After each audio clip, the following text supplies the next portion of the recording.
नमस्कार दोस्तों, आज की कहानी है मम्मी पापा आप अपने खाने के पैसे दे दिया करें। क्या सोच रही हो रमा, अब भी तुम्हें यहीं रहना है या अपने घर चलना है? बेटे के मुंह में लगता है पागल हो गई हो। अरे इनका क्या है, यह तो अब बस पत्नी और बच्चों में ही अपना परिवार समझते हैं। माँ बाप तो बस इन पर बोझ हो गए हैं। हजार दफे कहा चुपचाप अपने ही घर में रहते हैं, पेंशन मिलती है, हमारा गुजारा आराम से हो जाएगा। पत्नी रमा के हाथ को थामे नवल बाबूजी बोल रहे थे।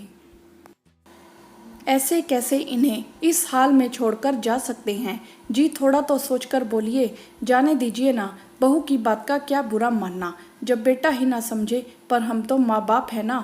बेटा बहू को छोड़ भी जाएं, पर 3 साल की पोती को तो नज़र भर देखिए, फिर 2 महीने का पोता भी है।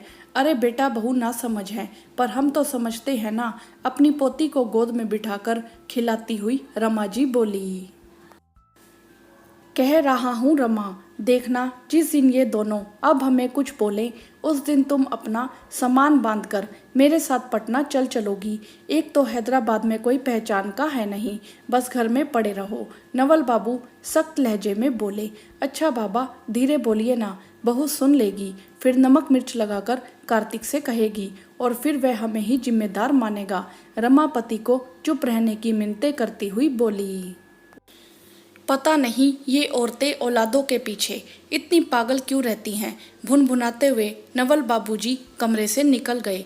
रमा अपनी पोती ईशू के साथ उसकी तोतली बोली सुनकर बस हाँ हूँ कर रही थी, पर ध्यान सारा नवल बाबू के गुस्से पर टिका हुआ था।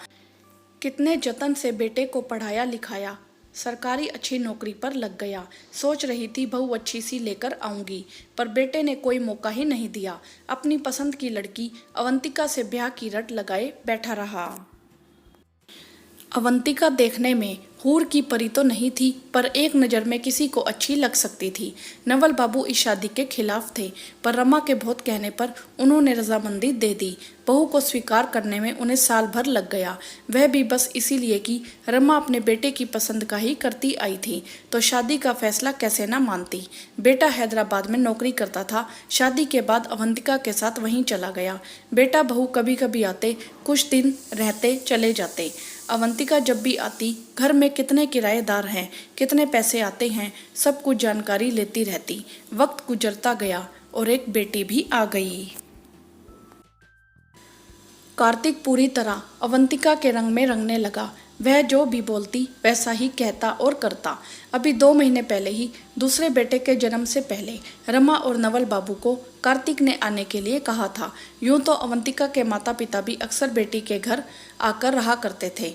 बच्चे के जन्म से पहले वह चले गए, बस इसीलिए कि बेटी को बड़े अस्पताल में जाकर बच्चे को जन्म देना था, जिसका खर्चा बहुत आता।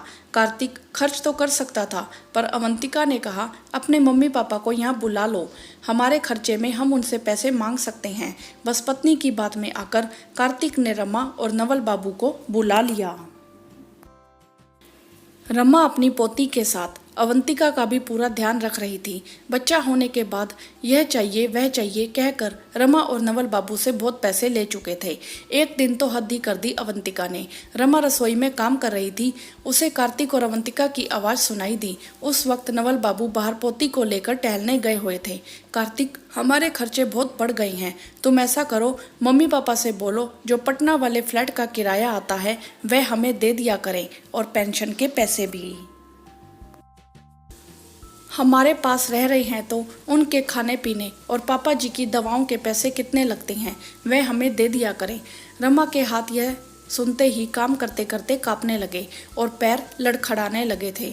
कार्तिक की बात से वह संभल गई थी। कमाल करती हो तुम, मैं मम्मी पापा के खाने पीने के पैसे लूँगा, वह हमारे बच्चों को जो देना चाहें, मैं कुछ नहीं कहने वाला, कहकर कार्तिक ऑफिस चला गया। रमा तो सुनकर दंग ही रह गई थी। उसे तो अंदाजा भी नहीं था कि पोती को लेकर नवल बाबू घर आ गए थे और सारी बातें सुन चुके थे। इस बात को लेकर नवल बाबू रमा पर गुस्सा कर रहे थे। उस दिन तो रमा ने नवल बाबू को शांत कर दिया था। रविवार का दिन था, सब बैठकर खाना खा रहे थे।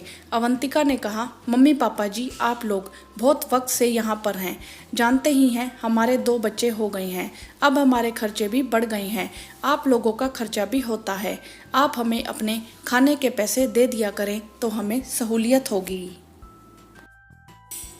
कार्तिक चुपचाप बैठा सुन रहा था, कुछ भी नहीं बोला। अब हम बेटे के पास रहेंगे तो अपने खाने पीने का खर्चा देना है। हम तो कभी तुम्हारे आने पर तुमसे खर्चा नहीं मांगते। वाह बेटा, बहुत सही जा रहे हो। यह तो दूसरे घर से आई है, हमें अपना नहीं मान रही, पर तुम तो हमारा खून हो। यह सुनकर भी चुप हो। नवल बाबू आवेश में आकर बोले, पापा क्या गलत कह रही है अवंतिका, हमारे खर्चे बढ़ रहे हैं, आप दे देंगे तो क्या हो जाएगा। कार्तिक ने कहा, कार्तिक बेटा, लगता है अब हमारे यहाँ से जाने का समय आ गया है। सोच कर तो यही आए थे कुछ महीने रहकर जाएंगे, पर तुम दोनों पर हम शायद बोझ हो गए हैं।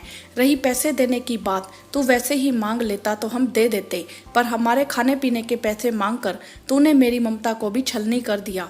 आप ठीक कह रहे थे, हमें उसी दिन चले जाना चाहिए था जब पहली बार अवंतिका ने कार्तिक से यह बात कही थी। मुझे माफ़ कर दीजिए, बेटे के मुंह में आज आपको यूँ बातें सुननी पड़ी, कहकर रमा नवल बाबू की ओर गुनहगार नज़रों से देख रही थी। दोनों ने फ्लाइट बुक किया और दूसरे दिन कार्तिक के घर से निकलने को हुए। तभी कार्तिक उनके पास आकर माफ़ी मांगने लगा। मुझे माफ़ कर दीजिए पापा, मैं अवंतिका की बातों में आ गया था। आज इस मुकाम पर आप लोगों की वजह से ही हूँ। पता नहीं मेरी मति क्यों भ्रष्ट हो गई जो मैं ऐसे बोल गया। बेटा तू जैसा भी है रहेगा मेरा बेटा ही, पर आज तेरे माँ बाप को समझ आ गया है पैसे के आगे रिश्ते नहीं टिकते। रही बात तुम्हें पैसे देने की, जो तुम कह रहे हो खर्चे बढ़ गए हैं, तो मैं हर महीने कुछ रकम पोती के नाम जमा करता रहूँगा।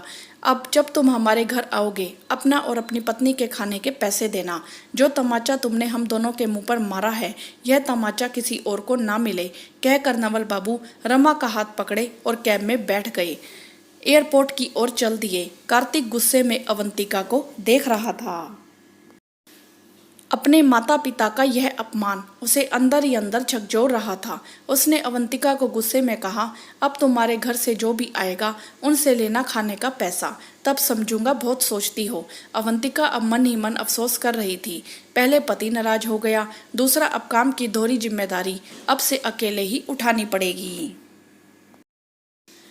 रमा और नवल बाबू अपने शहर पहुंचकर चैन से रहने लगे। शायद यह सोचकर औलाद ना हो, हम साथ हैं तो क्या गम है। हाँ तो दोस्तों, आपकी इस विषय में क्या राय है, आप हमें कमेंट करके ज़रूर बताएं। वीडियो को लाइक करें, शेयर करें और चैनल को सब्सक्राइब भी करें। धन्यवाद।